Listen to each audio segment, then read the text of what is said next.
ये next topic ये है कि स्ट्रिंग के अंदर किस तरह से हम लोग कितने टाइप्स की फ्रीक्वेंसी की साउंड वेव्स प्रोड्यूस कर सकते हैं, उसके बारे में स्टडी करते हैं। लेकिन इससे पहले आप लोग ये देखेंगे कि इसमें हम लोग कुछ स्टेटमेंट्स के बारे में, कुछ वर्ड्स के बारे में डिस्कस करेंगे। सबसे पहले फंडामेंटल फ्रीक्वेंसी। फंडामेंटल फ्रीक्वेंसी, कोई भी इंस्ट्रूमेंट जितनी मिनिमम फ्रीक्वेंसी से वाइब्रेट करेगा, सबसे मिनिमम फ्रीक्वेंसी जो होगी उसको क्या बोला जाएगा?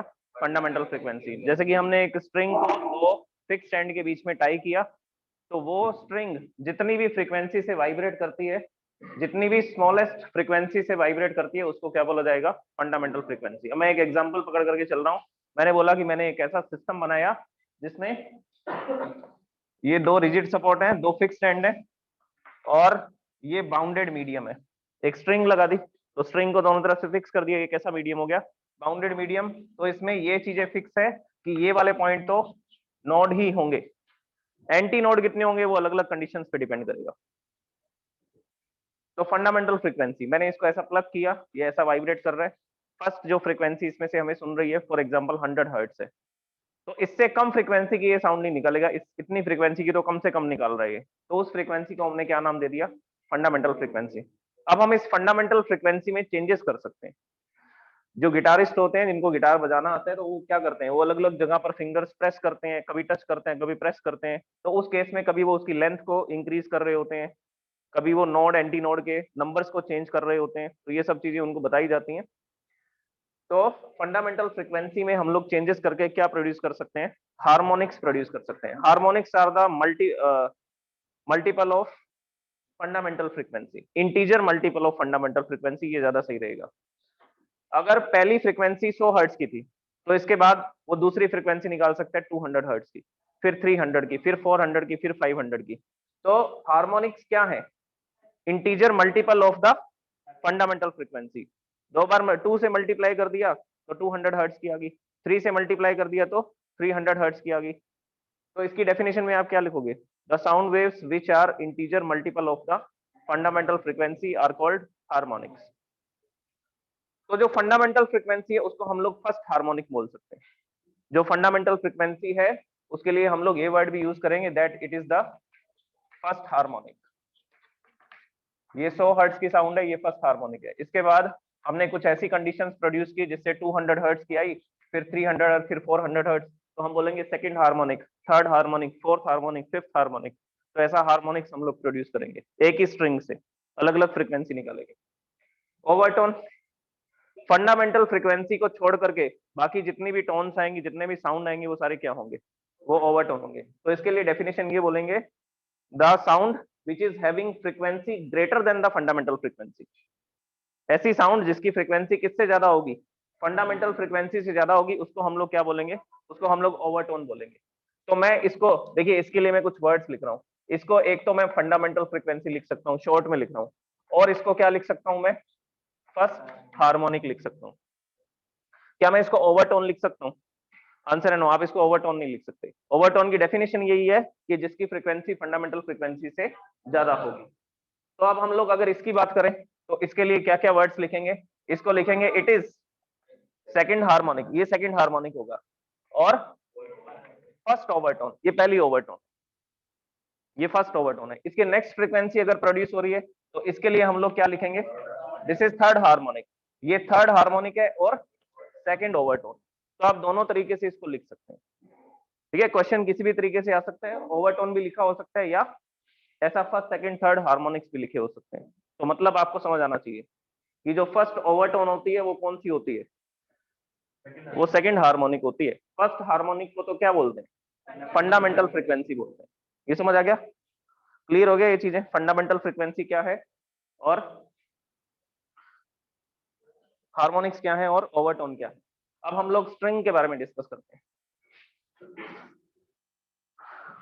सबसे पहले एक फॉर्मूला बना लेते हैं, जनरल फॉर्मूला फ्रीक्वेंसी का, फिर उसको हम लोग बार बार अप्लाई करेंगे, अलग अलग जगह पर फ्रीक्वेंसी निकालेंगे। सबसे पहली बात यहां पर करता हूं मैं कैलकुलेशन।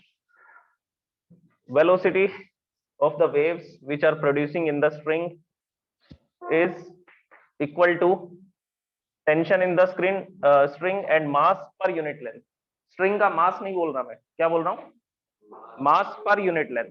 अगर ये वायर 5 मीटर लंबी है और इसका पूरा मास है 50 ग्राम, तो मैं आपसे बोल रहा हूँ मास पर यूनिट लेंथ कितना होगा, 10 ग्राम पर मीटर। ये 1 मीटर 10 ग्राम, अगला 1 मीटर 10 ग्राम, अगला 1 मीटर 10 ग्राम, अगला 1 मीटर 10 ग्राम, फिर अगला 1 मीटर 10 ग्राम, टोटल कितना हो गया, टोटल 50 ग्राम हो गया। तो टोटल मास की बात नहीं कर रहे हम, यहाँ पर जो m लिखा जा रहा है उसको याद कर लीजिए, that is mass per unit length. तो इसमें जो भी वेव प्रोड्यूस होंगी वो हमें पता ट्रेवल तो करेंगी। अगर इसमें स्टेशनरी वेव बनेगी, बाउंडेड मीडियम है, तो कौन सी वेव बनेगी, ये फिक्स है, स्टेशनरी वेव बनेगी। लेकिन बनेगी कैसे, तो उसके लिए पहले इसमें 2 प्रोग्रेसिव वेव बननी चाहिए। एक प्रोग्रेसिव वेव यहाँ, जैसे ही मैं स्ट्रिंग को प्लग करूंगा, प्लग करके छोड़ दूंगा, ये ऐसा वाइब्रेट करेगी। प्लग करते ही यहाँ पर एक प्रोग्रेसिव वेव बनती है और वो प्रोग्रेसिव वेव इस डायरेक्शन में जाती है। आगे जाकर के क्या होगा, रिफ्लेक्शन, फिर रिफ्लेक्शन से एक वेव और बनेगी, दोनों क्या करेंगी, सुपरपोजिशन, सुपरपोजिशन से फिर क्या बनेगी, स्टेशनरी वेव बनेगी, और उसी से फिर आपको साउंड सुनाई देगी। उसी से फिर क्या होगा, यहाँ पर साउंड प्रोड्यूस होगी। ओके, तो ये यहाँ पर ये जो वेव्स बन रही हैं इसमें, ये वेव्स की वेलोसिटी किस पे डिपेंड करती है, एक तो स्ट्रिंग की टेंशन पे डिपेंड करेगी कि आपने इसको कितना स्ट्रेच करके रखा हुआ है, दूसरा किस पे डिपेंड करेगी, मास पर यूनिट लेंथ। ठीक है, ये जनरल फॉर्मूला है इसका, और ये फॉर्मूला आप लोग डायमेंशनल एनालिसिस से निकाल सकते हैं, उसी से कैलकुलेट किया जाता है इसमें, इस चैप्टर में। और एक फॉर्मूला हमने ये स्टडी किया था, that velocity of the wave is equal to frequency of the wave and wavelength of the wave, multiply कर देंगे, frequency into wavelength, it is called velocity. ये फॉर्मूला कैसे बनाया था हमने, ऐसे बनाया था, lambda upon T, 1 upon T को क्या लिख दिया था, 1 अपॉन टी को क्या लिख देंगे, फ्रीक्वेंसी लिख देंगे। तो ये वेलोसिटी का फॉर्मूला था। जब हमने कुछ डेफिनेशंस पढ़ी थी, जैसे amplitude, phase, phase difference, frequency, time period, उसमें मैंने आपको ये बताया था फॉर्मूला, वेलोसिटी ऑफ वेव। ये वैल्यू इसमें पुट कर दो, ये वैल्यू इसमें पुट करोगे तो क्या आ जाएगा, nu lambda frequency into wavelength equal to under root tension in the string and mass per unit length of the string. बात समझ आ गई, ये v, ये न्यू लैम्डा यहाँ पर लिख दिया हमने v के प्लेस पर, तो फ्रीक्वेंसी का फॉर्मूला क्या बन जाएगा, ये लैम्डा यहाँ पर मल्टीप्लाई में इधर आएगा तो डिवाइड में आ जाएगा, so frequency is equal to 1 upon lambda under root t by m। So this is the general formula which we are going to use in the string। String के केस में हम ये फॉर्मूला यूज करेंगे कि किसी भी string की frequency, वो कितनी फ्रीक्वेंसी से वाइब्रेट कर रही है या कितनी फ्रीक्वेंसी की साउंड वेव प्रोड्यूस कर रही है, वो फ्रीक्वेंसी आप इस फॉर्मूला से कैलकुलेट कर सकते हैं। ठीक है, अब कैलकुलेशन स्टार्ट करते हैं। सबसे पहले मैं आपको फंडामेंटल फ्रीक्वेंसी बताता हूँ। फंडामेंटल फ्रीक्वेंसी के लिए कंडीशंस देखते जाना, ये कंडीशंस आपको याद रहनी चाहिए। फंडामेंटल फ्रीक्वेंसी देखिए, इस केस में ये होगा कि 2 नोड होंगे और एक क्या होगा, एक एंटी नोड होगा। मतलब कि पूरी स्ट्रिंग एक सेगमेंट की तरह वाइब्रेट करेगी, पूरा सेगमेंट ये सा वाइब्रेट करेगा। तो पहली कंडीशन ये वाली है, जिसमें ये स्ट्रिंग अपनी मीन पोजीशन के ऐसा वाइब्रेट करेगी, और ये कौन सी वेव है, ये स्टेशनरी वेव है, ये सुपर पोजिशन से पैदा होगी। तो इस केस में, अच्छा स्ट्रिंग की लेंथ कितनी है, स्ट्रिंग की लेंथ है l, स्मॉल l से लिख रहा हूं, पूरे कैलकुलेशन में हम इसको स्मॉल l से लिखेंगे।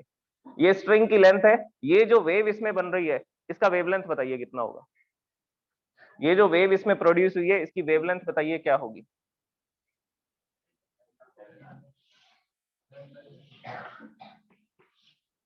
इसको लैम्डा बोलते हैं। ये तो हाफ वेव है ना, आधा क्रस्ट बन रहा है, आधा आगे बनता, लेकिन ये तो हाफ वेव भी प्रोड्यूस हुई, तो पूरी स्ट्रिंग एक सेगमेंट की तरह वाइब्रेट कर रही है, तो यहाँ पर सिर्फ क्रस्ट क्रिएट होता है ऐसा। तो इसकी वेवलेंथ कितनी होगी, लैम्डा 1 मान लेते हैं, पहली वेवलेंथ है, फर्स्ट फ्रीक्वेंसी के बारे में बात कर रहे हैं। तो यहाँ पर जो भी वेवलेंथ है उसको हमने क्या लिख दिया, लैम्डा 1/2। यहाँ से यहाँ तक की लेंथ किसके बराबर आएगी, लैम्डा 1/2 के बराबर। ये समझ आ गया ना। अगर पूरी वेव क्रिएट होती, इसको नोड बोल रहे हैं और इसको नोड बोल रहे हैं, आगे का सिस्टम ही नहीं है कुछ, तो सिर्फ क्या प्रोड्यूस हो रहा है, सिर्फ क्रस्ट ही प्रोड्यूस हो रहा है। तो यहाँ से यहाँ तक की डिस्टेंस को हम लोग क्या लिखेंगे, लैम्डा अपॉन 2 लिखेंगे। तो एक फॉर्मूला बन रहा है यहाँ से, क्या फॉर्मूला बन रहा है, lambda 1/2 is equal to length, ऐसा लिख सकते हैं क्या। इसमें जो वेव प्रोड्यूस हो रही है हाफ वेव है, तो लैम्डा 1/2 है उसकी लेंथ, और स्ट्रिंग की लेंथ क्या है l, तो ये दोनों लेंथ क्या आ रही है, ये दोनों लेंथ इक्वल आ रही है। यहाँ से लेमडा वन की वैल्यू बताइए, अगर आप यहाँ से लेमडा वन की वैल्यू निकालेंगे तो कितनी आ जाएगी, ये 2 इधर आ जाएगा मल्टीप्लाई में, it will B 2l।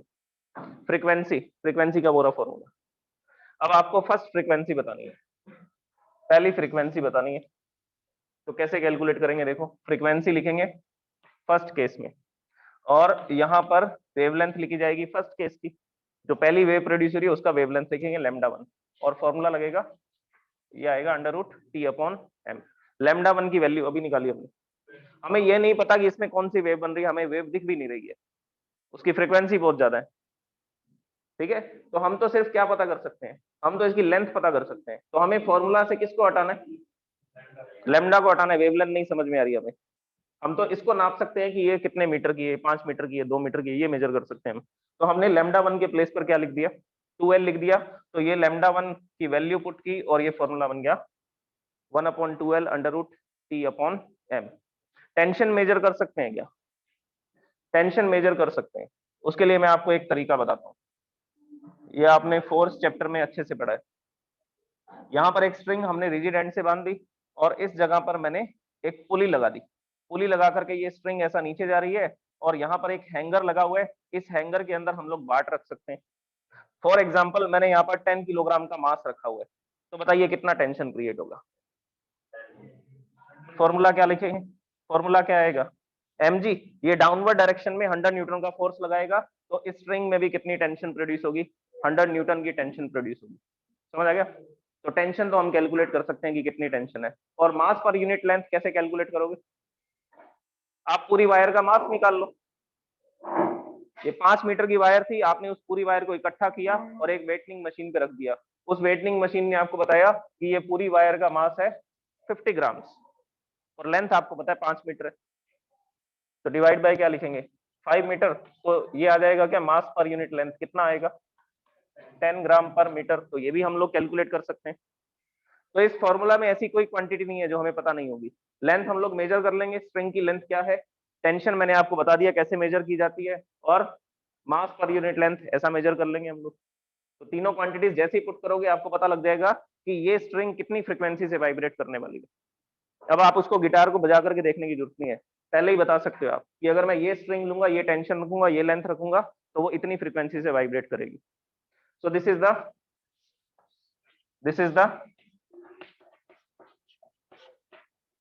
First frequency which is produced by this string. अगर ये पहली टोन है तो इसको क्या बोलेंगे, इसको फंडामेंटल टोन बोलेंगे, और इस फ्रीक्वेंसी को क्या बोलेंगे, fundamental frequency. Fundamental frequency it is also written as first harmonic. Fundamental frequency को क्या बोलेंगे, फर्स्ट हार्मोनिक बोलेंगे। तो ये फॉर्मूला मैं यहाँ पर लिखता हूँ, क्योंकि हमें बार बार कैलकुलेशन करनी है अलग अलग कंडीशंस में, तो इनको नोट करते जाते हैं। 1/2l under root T upon M.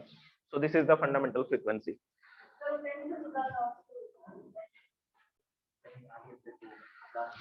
Okay, ये फर्स्ट फ्रीक्वेंसी है। अब हमें सेकंड फ्रीक्वेंसी कैलकुलेट करनी है कि इस वायर से कौन सी दूसरी टोन कौन सी प्रोड्यूस हो सकती है। फिर से उसी डायग्राम पे आते हैं।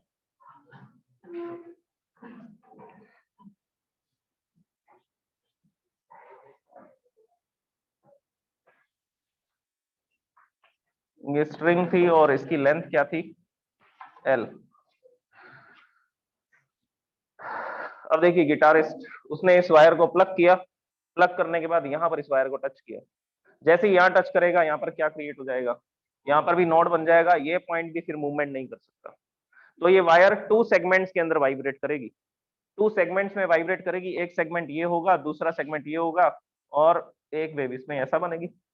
तो यहाँ के पार्टिकल ऐसा वाइब्रेट करेंगे, यहाँ के पार्टिकल ऐसा वाइब्रेट करेंगे।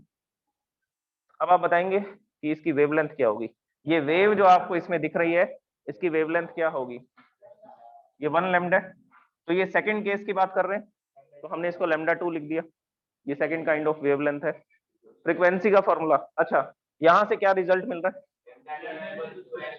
Lambda 2 is equal to L. ये वैल्यू आप इस इक्वेशन में पुट कीजिए, हम लोग फ्रीक्वेंसी निकाल रहे हैं, सेकंड हार्मोनिक निकाल रहे हैं, 1/λ2 under root T upon M. nu2 is equal to 1 upon L under root T upon M. This is the second harmonic. ये दोबारा नहीं लिखूंगा मैं, अभी आप इसको नोट कर लीजिए करना चाहें तो. सो this is the second harmonic and first overtone. वो साउंड जिसकी फ्रीक्वेंसी फंडामेंटल फ्रीक्वेंसी से ज्यादा है उसको ओवरटोन बोलते हैं. तो ये सेकंड साउंड है जिसकी फ्रीक्वेंसी फंडामेंटल फ्रीक्वेंसी से ज्यादा होगी, इसलिए इसको ओवरटोन बोला जा रहा है और ये सेकंड हार्मोनिक है. इसके बाद में अब मैं कुछ कंपैरिजन करने वाला हूँ, इसको यहाँ नोट कर देते हैं. This is wait 1 upon L under root T upon M. इसके बाद सुनिए, आप कंपैरिजन को सुनिए. देखिए क्या कंपैरिजन होगा इसमें. यहां पर फर्स्ट और सेकंड इक्वेशन को कंपेयर करते हैं. कंपैरिजन के लिए मैं ये करना चाहता हूं, सेकंड इक्वेशन को फर्स्ट इक्वेशन से डिवाइड कर देते हैं. तो इसको लिखा जाएगा nu2 divide by nu1 is equal to, nu2 की वैल्यू क्या है 1 upon L under root T upon M and 1 upon 2L under root T upon M. Root T upon M, T upon M, L से L cancel और ये 1 upon 2 reciprocal हो जाएगा. So nu2 upon nu1 is equal to 2.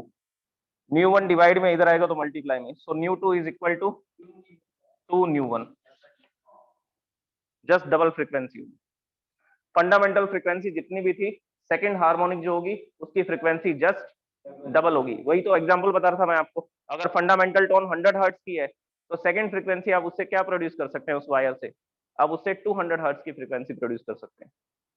और इसी को हम लोग बोल रहे हैं first overtone and second harmonic. तो यहां से एक रिजल्ट सामने आया हमारे पास. इसके बाद में नेक्स्ट सुनिए, थर्ड कैलकुलेशन करते हैं. हम इस वायर को एक तरह से और वाइब्रेट करवा सकते हैं. उस केस में हम इसमें एंटी नोड जो है वो 2 क्रिएट करेंगे और जो नोड्स हैं उनका नंबर इंक्रीज कर देंगे. अब गिटारिस्ट क्या करता है, यहाँ पर इसमें 2 जगह पर फिंगर प्लेस करता है, सिर्फ इसको टच कर रहा है. तो उस केस में ये वाला पॉइंट भी नोड हो जाएगा और ये वाला पॉइंट भी नोड हो जाएगा. तो इस केस में 4 नोड होंगे और 3 एंटी नोड आपको दिखाई देंगे. ऐसी प्रोड्यूस होगी. 180 डिग्री का फेज डिफरेंस होता है क्या, कल ही बताया था मैंने. 2 नोड के बीच में, 2 सक्सेसिव नोड्स के बीच में जितने भी पार्टिकल्स होंगे सब सेम फेज में होंगे, लेकिन इसके आगे के जो पार्टिकल्स होंगे वो जस्ट इसके अपोजिट फेज में होंगे. तो अगर यहाँ पर ये सारे पार्टिकल नीचे जा चुके हैं तो इसके आगे वाले सेक्शन में, सेगमेंट में पार्टिकल सारे कहाँ जा चुके होंगे, पार्टिकल सारे ऊपर जा चुके होंगे.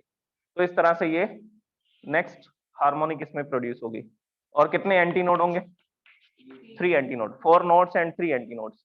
इस केस में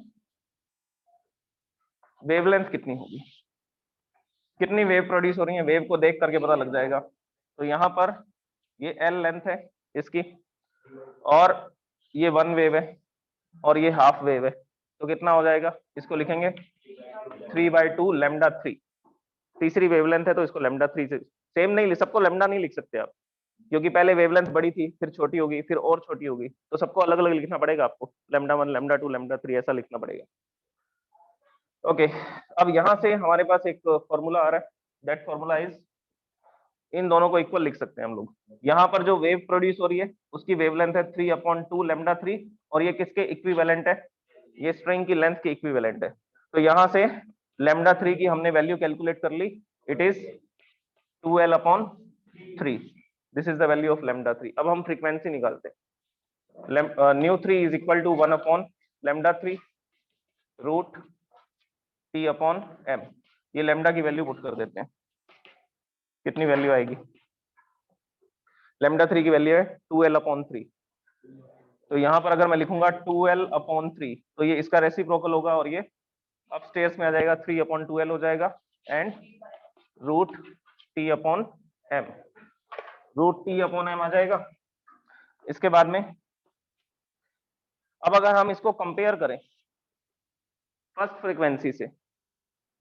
फ्रीक्वेंसी से अगर हम इसको कंपेयर करें तो देखिए वहां पर आ रहा था 1/2L, यहाँ पर आ रहा है 3/2L. So it is the 3 times the fundamental frequency. ये फंडामेंटल फ्रीक्वेंसी का 3 टाइम्स है. तो तीसरी जो साउंड आएगी वो 300 हर्ट्ज की आएगी अगर फंडामेंटल फ्रीक्वेंसी 100 हर्ट्ज की थी तो। ओके, तो तीसरा रिजल्ट हमने यहाँ पे लिख दिया, ν3 is equal to 3/2L under root T/m।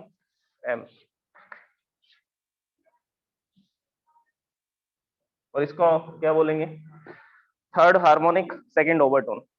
ये थर्ड हार्मोनिक है और सेकंड ओवरटोन है, ये लिख सकते हैं इसमें।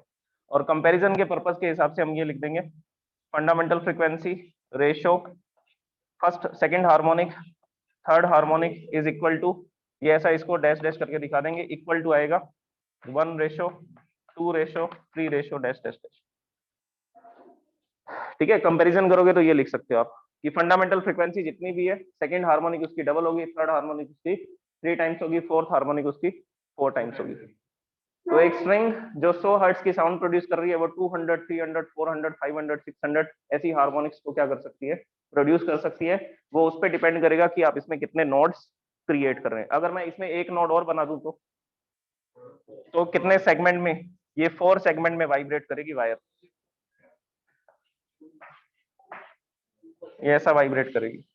हाँ, ये 2λ4 आ जाएगा, 2λ4L के इक्विवेलेंट आ जाएगा, तो ऐसा वाइब्रेट करेगी। उस केस में फ्रीक्वेंसी आ जाएगी 4L 4/2L। कितनी फ्रीक्वेंसी आ जाएगी, ये देख लो, यहाँ पर था 1/2L, यहाँ पर था 2/2L, यहाँ पर था ये 2/2L को ही तो क्या लिखा था, 2 से 2 कैंसिल हो गया था और 1/L लिख दिया था हमने इसको। तो डबल हो रही है, बस ट्रिपल हो रही है, 4 टाइम्स हो रही है, 5 टाइम्स हो रही है, ऐसा चलता रहेगा। तो इसमें इवन और दोनों तरह की फ्रीक्वेंसी प्रोड्यूस होती है। अभी हम लोग नेक्स्ट टॉपिक में देखेंगे ऑर्गन पाइप। ऑर्गन पाइप में कुछ ऑर्गन पाइप ऐसे भी होंगे कि जिसमें फर्स्ट हार्मोनिक प्रोड्यूस होती है, उसके बाद डायरेक्ट थर्ड वाली प्रोड्यूस होती है, डबल फ्रीक्वेंसी वाली आती नहीं है। 100 हर्ट्ज की आती है, उसके बाद डायरेक्ट 300 हर्ट्ज की आती है। लेकिन स्ट्रिंग की अच्छी बात यह है कि इसमें इवन और सारी हार्मोनिक्स क्या की जा सकती हैं, प्रोड्यूस की जा सकती हैं। ओके, अब हम इसमें स्ट्रिंग से रिलेटेड कुछ लॉज पढ़ेंगे, उन लॉज के बारे में देखते हैं क्या क्या होंगी। इसी फॉर्मूला से हैं वो सारी लॉज। बस मेरे को ये बताना है कि फ्रीक्वेंसी कौन कौन से फैक्टर्स पर डिपेंड करती है, कौन कौन से फैक्टर्स पर क्या करेगी, डिपेंड करेगी। तो इसमें हम लोग नेक्स्ट टॉपिक देखते हैं, laws of vibration of stretched string.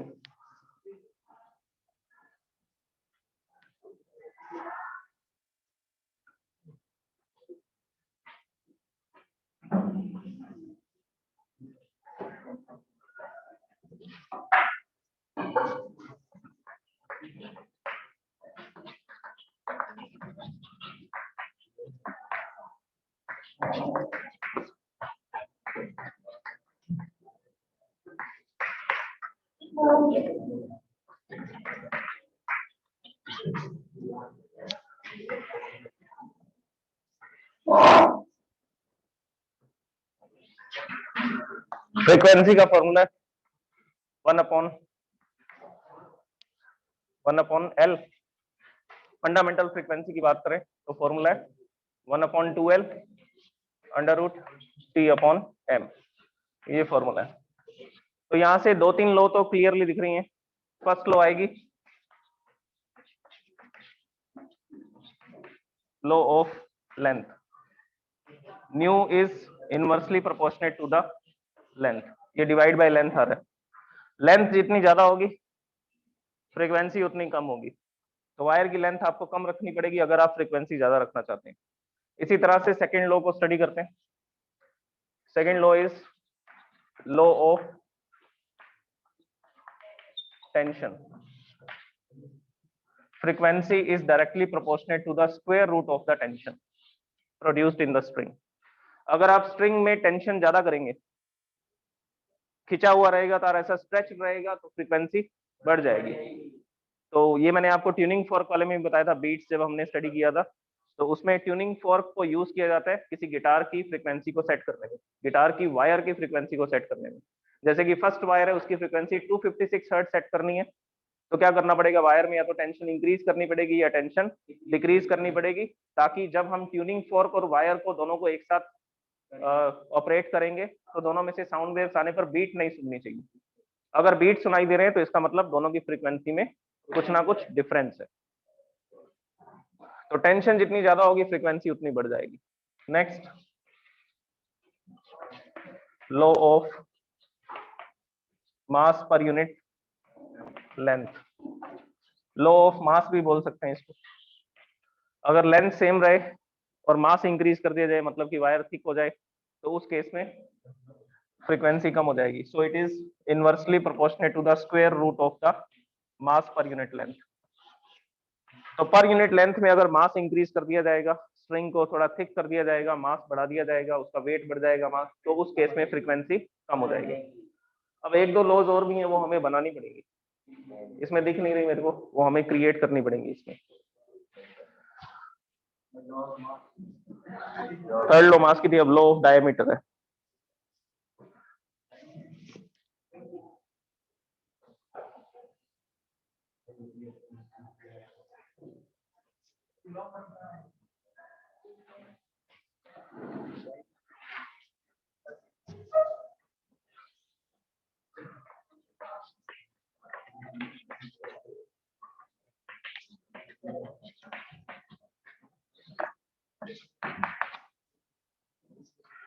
देखिए इसमें कुछ कैलकुलेशंस करते हैं हम लोग। सबसे पहले हम लोग एरिया निकालते हैं स्ट्रिंग का, क्या होगा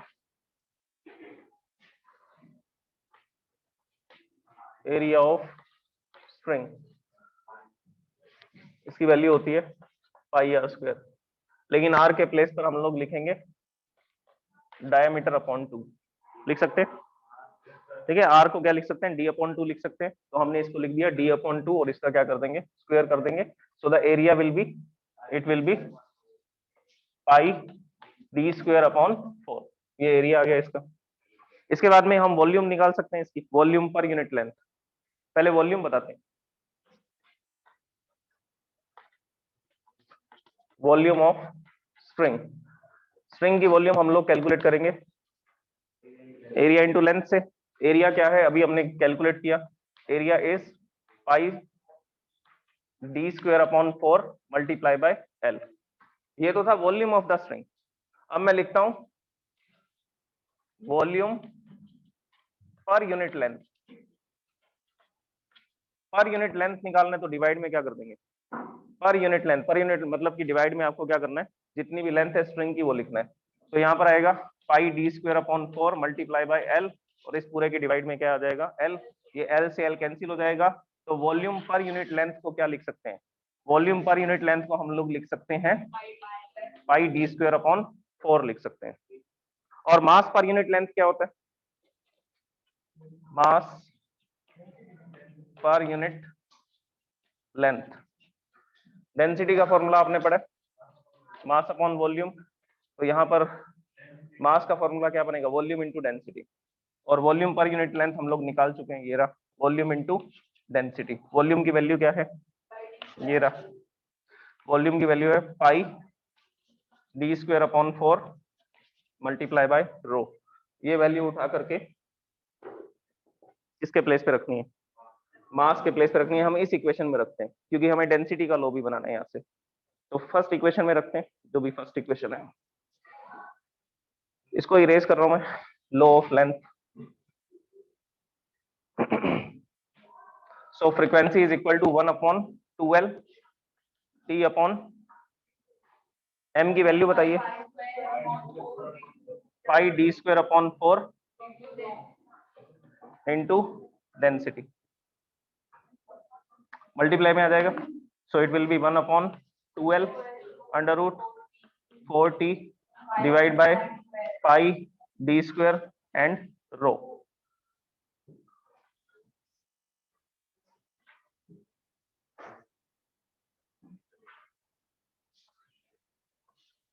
नेक्स्ट स्टेटमेंट देखो, ये 4 को अंडर रूट से बाहर लिख देते हैं तो क्या लिख सकते हैं, 2 लिख सकते हैं, और डी स्क्वायर को भी रूट से बाहर लिख सकते हैं। तो फ्रीक्वेंसी का एक फॉर्मूला और आ जाएगा, ये हो जाएगा 1 अपॉन 2L, और ये 2 रूट से बाहर आ गया और डी को भी रूट से बाहर लिख दिया। सो it will B T upon pi rho density. ये 2 से 2 कैंसिल हो जाएगा, फ्रीक्वेंसी का फॉर्मूला आएगा 1 upon L into D under root T pi और डेंसिटी रो। तो ये फ्रीक्वेंसी का फॉर्मूला बना। तो इस फॉर्मूला को भी यूज कर सकते हैं। अगर आपको स्ट्रिंग की लेंथ पता है और स्ट्रिंग का डायमीटर पता है, उसकी थिकनेस आपने स्क्रू गेज से मेजर कर रखी है कि कितनी थिकनेस है, तो इन दोनों को यहाँ लिख करके फिर से हम लोग किसकी कैलकुलेशन कर सकते हैं, फ्रीक्वेंसी। लेकिन यहाँ पर आपको इसकी डेंसिटी भी ये देखना पड़ेगा कि वो वायर कौन से मटेरियल से बनी है, ठीक है, कौन से मटेरियल से बनी है। गोल्ड से बनी हुई है तो 19,300 किलोग्राम पर मीटर क्यूब, ये उसकी डेंसिटी होती है। आयरन से बनी हुई है तो 7,800 किलोग्राम पर मीटर क्यूब। तो ये वैल्यूज आपको पुट करनी पड़ेंगी जिस भी मटेरियल की वो वायर होगी। ओके, अब यहां से लॉ ऑफ डायमीटर बनाना है। लॉ ऑफ डायमीटर क्या होगा,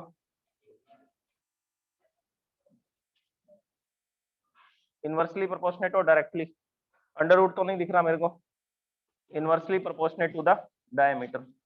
वायर जितनी थिक होगी फ्रीक्वेंसी उतनी कम होगी, वायर जितनी थिक होगी फ्रीक्वेंसी उतनी कम होगी। इसके बाद लास्ट लॉ है law of density, law of density. क्या लॉ बनेगी बताइए डेंसिटी की,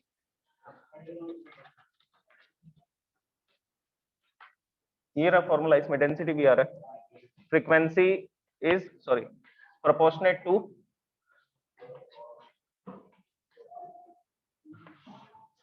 inversely proportionate to the square root of the density of the material of the wire.